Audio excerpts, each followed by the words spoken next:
இப்போ சிம்பிளாக வந்து நம்ம வீட்டில் எடுத்து வச்சிருக்கக்கூடிய இந்த வெண்ணெயிலேருந்து நம்ம வந்து நெய் வந்து எப்படி காய்ச்சலாம் அப்படி சொல்லி பார்க்கலாம். இது நான் ஒரு வாரத்துக்கு மேலே அந்த பால்லேருந்து நம்ம எடுத்து வச்ச ஆடைகள். இதை வந்து பார்த்திங்க அப்படின்னா நம்ம காய்ச்சி வெண்ணெயாக வந்து தயாரிக்க போகிறோம். இதை நீங்கள் எடுத்து வச்சதுக்கப்புறம் ஃப்ரிட்ஜில் வந்து நீங்கள் ஸ்டோர் பண்ணி வச்சுக்கலாம். இப்போ ஒரு இரும்பு கடாயில் வந்து நம்ம எடுத்து வச்சுருக்கக்கூடிய இந்த வெண்ணெய் எல்லாத்தையும் போட்டு அந்த பாலாடைகள் ஃபுல்லாகவே போட்டு ஒரு சிம்மில் வச்சு நல்லா வந்து மிதமாக ஒரு 5லேருந்து ஒரு 10 நிமிஷம் நல்லா வாட்டினீங்க அப்படின்னா நமக்கு வந்து பார்த்திங்க அப்படின்னா ஃபுல்லாகவே வந்து கரைஞ்சி வரும்.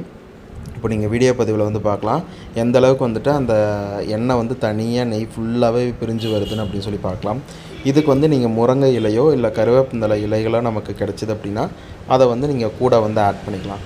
கூட வந்து ஆட் பண்ணிவிட்டு உடனே வந்து நீங்கள் அடுப்பை வந்து ஆஃப் பண்ணிடலாம். நான் கொஞ்சம் கூட போட்டால் நீங்கள் கொஞ்சம் கம்மியாக வந்து போட்டுக்கலாம். போட்டதுக்கப்புறம் இதை நீங்கள் ஃபில்ட்ரு பண்ணிட்டீங்க அப்படின்னா நமக்கு வந்து நல்லா மணலாக இருக்கக்கூடிய நெய் வந்து நமக்கு ப்ரிப்பேர் ஆயிரும். ரொம்ப ஹெல்த்தியாக இருக்கும். நம்ம வீட்டிலே வந்து ப்ரிப்பேர் பண்ணலாம். கண்டிப்பாக இதையும் வந்து நீங்கள் வீட்டில் வந்து ட்ரை பண்ணி பாருங்கள்.